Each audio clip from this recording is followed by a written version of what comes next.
Good morning everyone. How are you all? Hope so you all are good, all are safe and take care of yourself too. So students, as you know, our chapter chemical kinetics is going on and approximately 1 or 2 class this chapter is has been completed. Okay, तो चलिए मैंने आपको जो हमारी last class थी उसमें सारा basic करा दिया था। जीरो ऑर्डर रिएक्शन का डेरिवेशन कराया था, उसका ग्राफ बताया था, उसका स्टेटमेंट बताया था विद एग्जांपल्स। ऐसे ही मैंने फर्स्ट ऑर्डर रिएक्शन में किए थे, उसके एग्जांपल्स आपको बताए थे, उसकी डेफिनेशन आपको बताई थी, उसका ग्राफ आपको एक्सप्लेन किया था, उसका डेरिवेशन मैंने आपको बता दिया था। ठीक है, ये सब मैंने आपको करा दिया था। और अब हमें क्या करना है, हमारे एग्जाम्स में जीरो ऑर्डर आती है या फिर फर्स्ट ऑर्डर आती है। ठीक है, और अब हमें क्या करना है, हाफ लाइफ। ठीक है, एक वर्ड आता है हाफ लाइफ पीरियड, जिसपे सबसे ज्यादा न्यूमेरिकल्स आते हैं। ठीक है, क्या आता है, हाफ लाइफ पीरियड।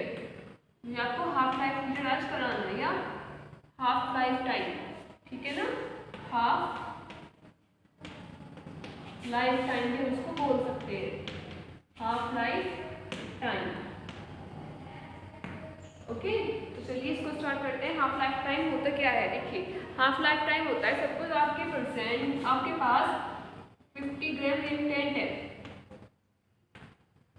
ठीक है, ए रिएक्टेंट है, कितना है, 50 ग्राम है। वो किस में कन्वर्ट हो रहा है, आपका ए प्रोडक्ट में कन्वर्ट हो रहा है।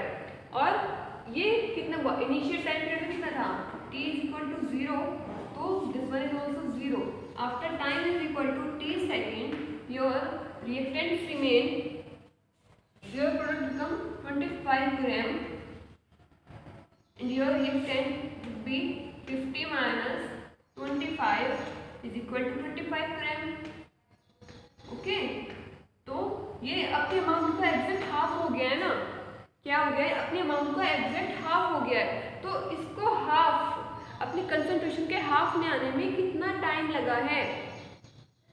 ठीक है, उसको अपना हाफ सॉल्यूशन को या हाफ रिएक्टेंट को डिसॉल्व करने में, ब्रेक डाउन करने में कितना टाइम लगा है, उसे हम क्या कहते हैं, हाफ लाइफ पीरियड या हाफ लाइफ टाइम कहते हैं। लेकिन ये मस्ट है कि जो रिएक्टेंट की कंसंट्रेशन है वो एग्जैक्टली हाफ हो। ठीक है, तो एग्जैक्टली हाफ होने में, हाफ कंसंट्रेशन होने में कितना टाइम लगता है, उसे ही क्या कहते हैं, हाफ लाइफ टाइम कहते हैं। ओके, क्लियर है।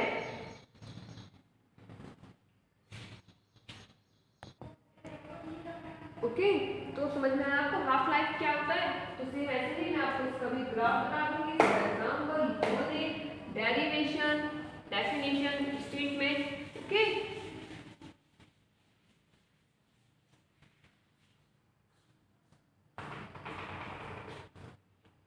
तो आप ऐसे लिख सकते हैं, half life period, half life period of first order reaction. ठीक है, first order reaction, first order reaction का क्या निकालना है, हमें हाफ लाइफ निकालना है। Don't forget, it's all about half life.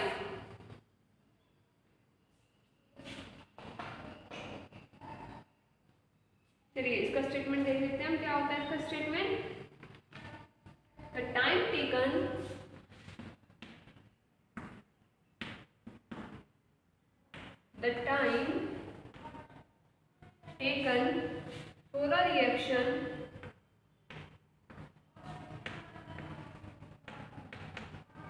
for a reaction when half of the starting material,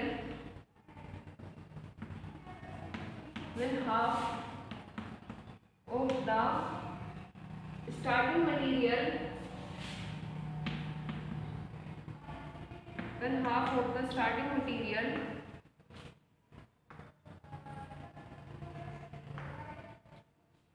starting material has reacted,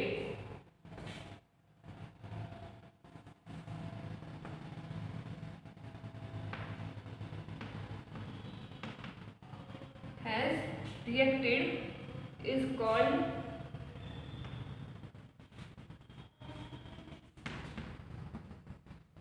is called half life period of a reaction. इसे हम क्या कहते हैं? Half life period of a reaction कहते हैं।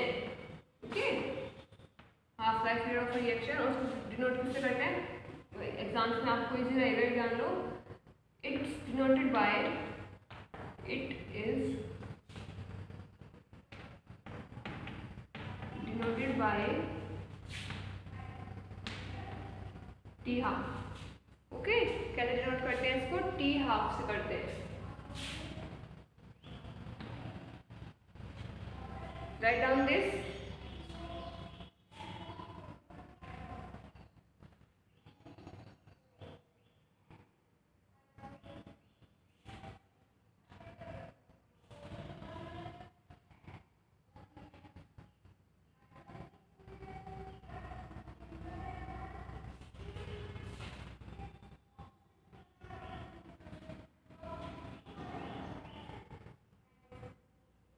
चलिए हम आगे चलते हैं।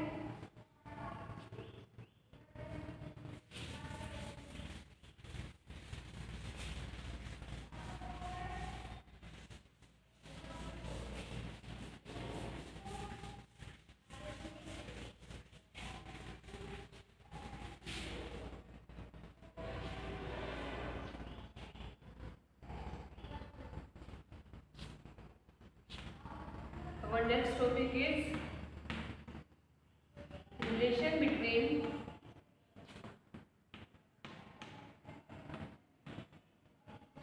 half life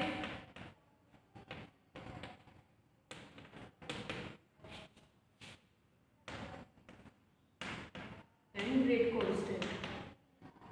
रेट कांस्टेंट में और हाफ लाइफ में क्या डिफरेंस है?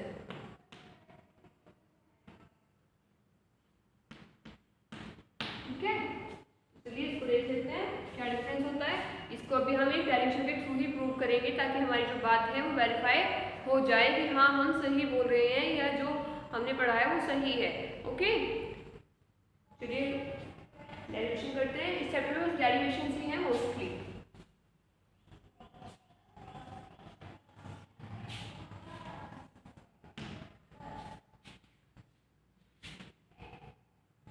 स्टार्ट कर लेते हैं।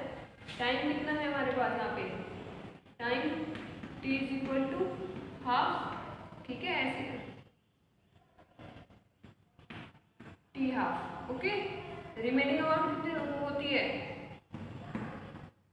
सो हाफ टाइम बाद remaining amount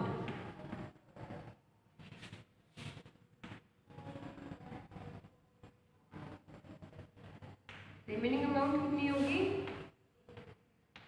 a minus x is equal to a by 2 ग्राम।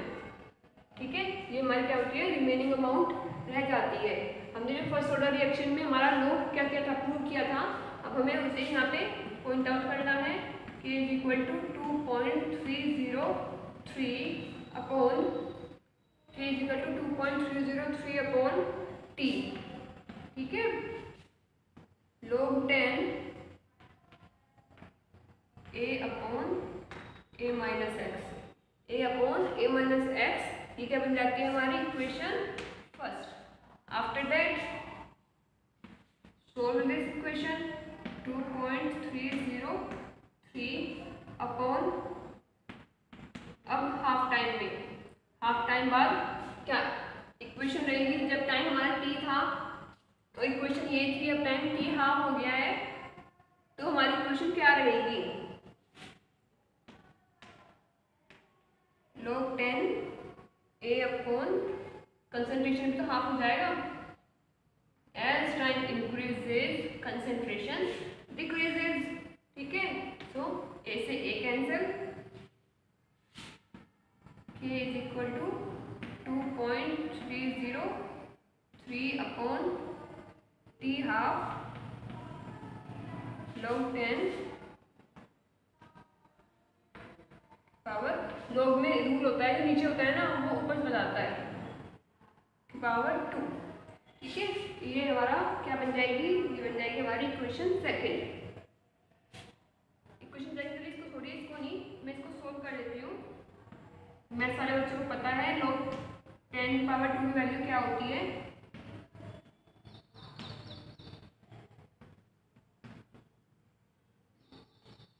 इसकी वैल्यू होगी आपकी, यहाँ कुछ नहीं होता, वो मल्टीप्लाई log 0.3010, ये इसकी वैल्यू रहेगी। Okay, now k is equal to 0.6932 upon T half. मैंने इसी क्वेश्चन को फर्दर क्या कर दिया है, सॉर्ट आउट कर दिया है।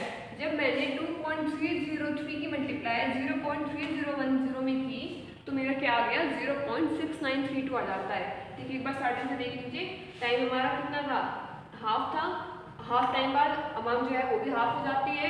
हमने फर्स्ट ऑर्डर रिएक्शन का निकाल रहे हैं तो हमने फर्स्ट ऑर्डर रिएक्शन का क्या लगाया, लो लगाया या इक्वेशन लगाई। ठीक है, जो हमारा फर्स्ट ऑर्डर रिएक्शन का फाइनल कंक्लूजन होता है वो हम निकालते हैं। फिर हमने ये तो थी टाइम बाद, इसी इक्वेशन को हमने आफ्टर हाफ टाइम अप्लाई किया तो हमें क्या मिलता है, ये वैल्यूज मिल जाती हैं। ठीक है, तो मैं इसको ऐसे लिख सकती हूँ कि हम हाफ लाइफ की वैल्यू फाइंड आउट कर रहे हैं। तो 0.6932 अपॉन के। और यहाँ से हमें क्या पता लगा है, यहाँ से बहुत इंपॉर्टेंट कंक्लूजन हमने फाइंड आउट कर लिया कि जो टाइम है वो रेट कांस्टेंट के इनवर्सली प्रोपोर्शनल है। यहाँ से आप कर सकते हो के inversely proportional to T half. जैसे जैसे रेट कांस्टेंट बढ़ेगा वैसे वैसे टाइम घटेगा। As much as we increases the rate constant या rate equation, as much as time decreases. जैसे जैसे टाइम बढ़ेगा वैसे वैसे रेट कांस्टेंट डिक्रीज होगा, जैसे जैसे रेट कांस्टेंट बढ़ेगा वैसे वैसे टाइम डिक्रीज होगा। ठीक है, ये तुम्हारा था फर्स्ट कंक्लूजन जो साइंटिस्ट ने निकाला था। दूसरा कंक्लूजन क्या है, क्या आपको यहाँ पे कहीं पे भी एक्स या ए दिख रहा है, एक्स या ए नहीं दिख रहा है ना, तो यहाँ से हमें क्या पता लगता है कि जो फर्स्ट ऑर्डर रिएक्शन है, सॉरी जो हमारा क्या है हाफ लाइफ टाइम है, वो कंसंट्रेशन डिपेंडेंट नहीं है, वो कंसंट्रेशन पे डिपेंड नहीं करता। सपोज यूरेनियम ले लीजिए, ठीक है, यूरेनियम 235, ठीक है। अगर यूरेनियम मेरे पास 10 ग्राम है और एक बार पे 100 ग्राम है, दोनों को क्या होने में, दोनों का फ्यूजन होने में, दोनों को डिकम्पोज होने में इक्वल टाइम लगेगा। ओके, ओके, मैं आपको बता रही थी मेरे पास यूरेनियम है, एक टाइम ऐसा है जब मेरे पास 10 ग्राम है और एक टाइम ऐसा है जब मेरे पास 100 ग्राम है। दोनों को ही डिस्ट्रॉय होने में या उनका हाफ लाइफ खत्म होने में दोनों को ही इक्वल टाइम लगेगा, 35 डेज। कितना टाइम लगेगा, 35 डेज। डजेंट मैटर कि वो 10 ग्राम है या 100 ग्राम। तो यहाँ से हमें क्या पता लगता है कि जो हाफ लाइफ पीरियड है वो कंसंट्रेशन इंडिपेंडेंट होता है, वो कंसंट्रेशन पर डिपेंड नहीं करता। ठीक है, क्लियर है। तो ये होता है हमारा relation between rate constant and the half life of first order reaction.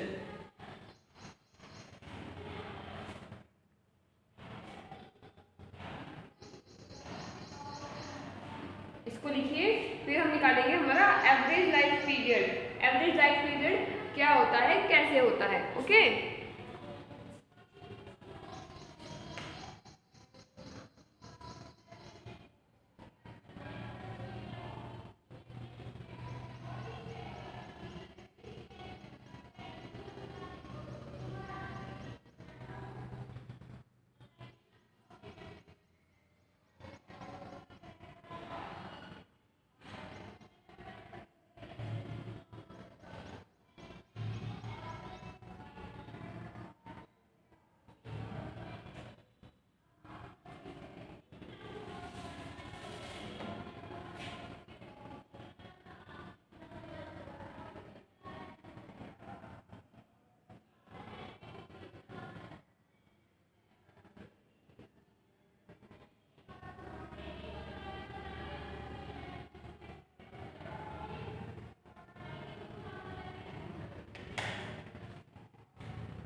चलिए अब एवरेज लाइफ फाइंड आउट कर देते हैं। एवरेज लाइफ कैसे निकालेंगे?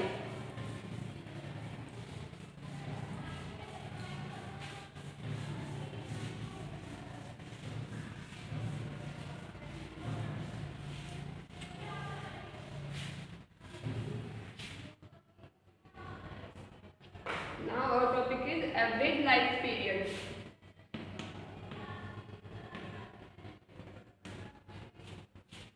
Average life period. ओके, तो देखिए इसमें क्या होगा। द रेसिप्रोकल सिंपल है, द रेसिप्रोकल करना है हमें हमारा हाफ लाइफ का। ठीक है, एवरेज मतलब हाफ और उसका क्या करना है, रेसिप्रोकल करना है। The reciprocal of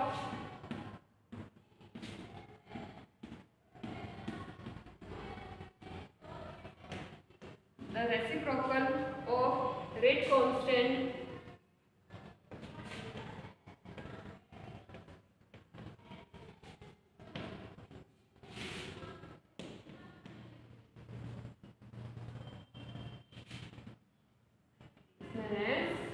average life period.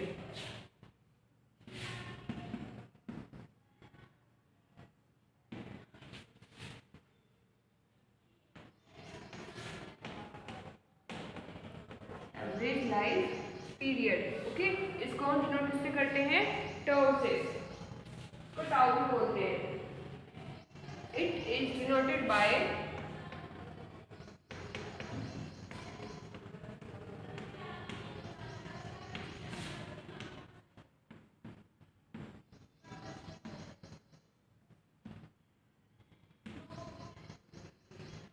ठीक है, इसका सिंबल होता है, टाउ से रिप्रेजेंट करते हैं और लैम्डा से भी रिप्रेजेंट कर देते हैं।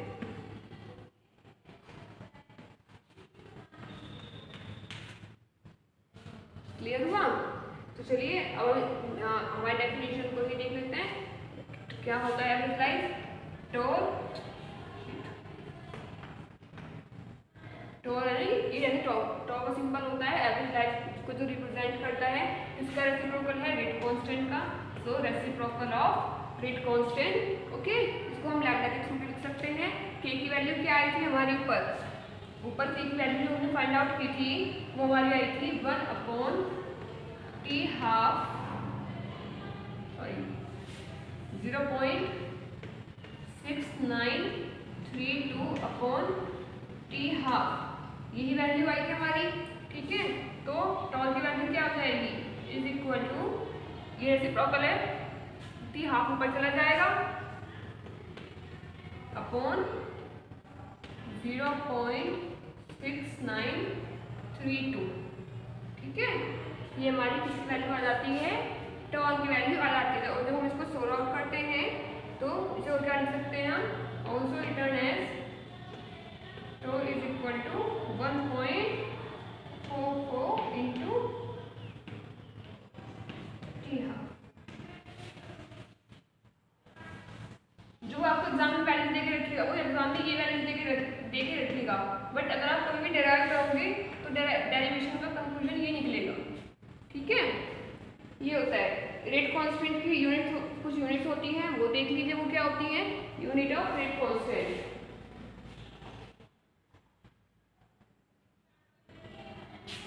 यहाँ पे देख सकते हैं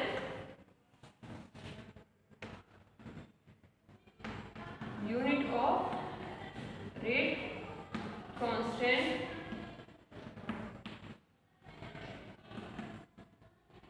for different order of reaction. Different order of reaction के लिए डिफरेंट वैल्यूज होती है, जैसे कि हम देख लेते हैं यूनिट ऑफ के की यूनिट क्या होगी हमारी? मोल पर लीटर।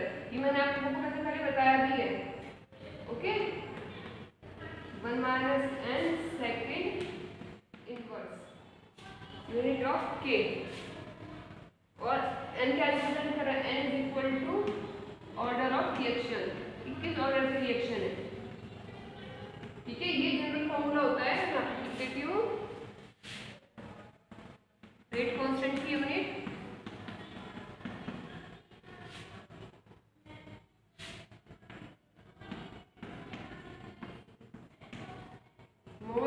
वाटर हीटर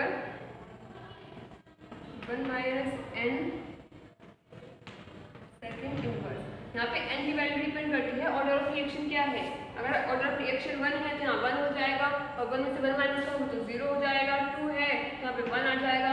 इस तरह से हम डिफरेंट ऑर्डर ऑफ रिएक्शन की यूनिट फाइंड आउट कर सकते हैं। Okay,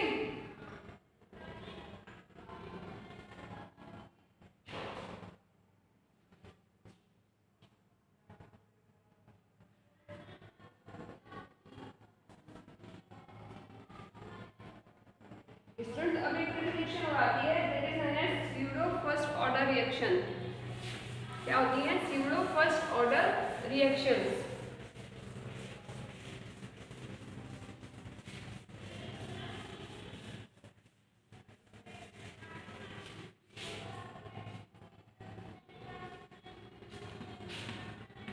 pseudo first order reaction. देखिए स्यूडो का मतलब होता है फॉल्स,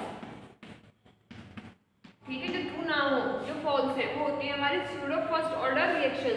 मतलब वो फर्स्ट ऑर्डर है भी और नहीं भी, लगती तो है बट होती नहीं है।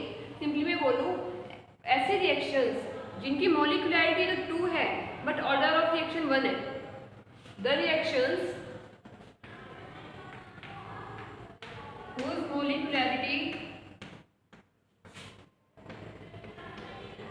whose molecularity is equal to 2 but order of reaction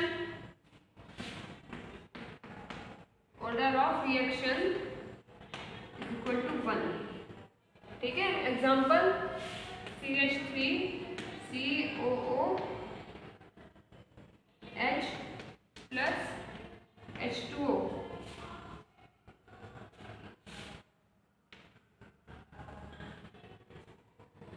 ठीक है, क्या बन जाएगा? CH3 COOH plus NaOH। तो यहाँ पे मॉलिक्यूलरिटी 2 है, 1 for this and 1 for this, but order of reaction is only 1 because order of reaction water पे डिपेंड नहीं करता। तो जो इस तरह की रिएक्शंस होती हैं उन्हें हम क्या कहते हैं? स्यूडो फर्स्ट ऑर्डर रिएक्शंस कहते हैं। ओके, सो स्टूडेंट्स, ये थी हमारी आज की क्लास। होप सो आप लोगों को सब समझ में आया होगा। Okay, thank you, have a nice day ahead.